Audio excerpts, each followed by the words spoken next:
Tungkol lang po dito sa pananampalataya. Paano kung matityak na pananampalataya kagaya ng ibang relihiyon ang ginagamit na base sa Biblia, ang ginagamit ng Biblia, 5-5.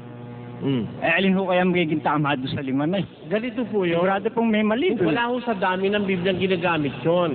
Ngayon ho, napakaraming translation ng Biblia. May mga kanya-kanya nagsalin.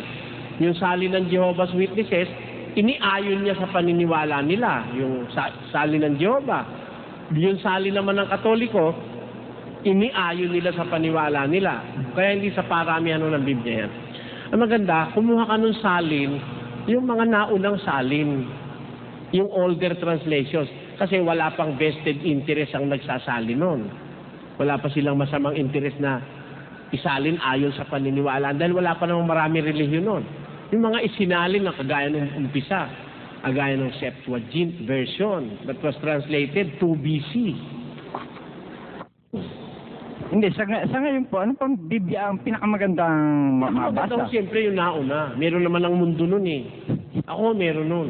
Yung Biblia Hebraica, yung galing sa Hebreo, yung Biblia Latin, Vulgata Latina, yung tinatawag na Biblia Sacra, yan ho, matatandang Biblia. At saka ho yung Hebreo. At saka yung Griego. 3 ho yan. Meron pang Aramaico, 4. Yun ang pagkumparahin mo at natitiyak kung hindi ka na maliligaw doon. Hindi, sa mga translation mo ngayon, alin mo pinakamaganda? Wala akong katiwa-tiwala ngayong translation, puro kalokohan ng pinaglalagay. Kaya hindi ako lalo na yung magandang balita Biblia, masyadong polluted yan eh. Kagaya po ninyo, ano ginagamit yung Biblia? Anong translation? Ito po.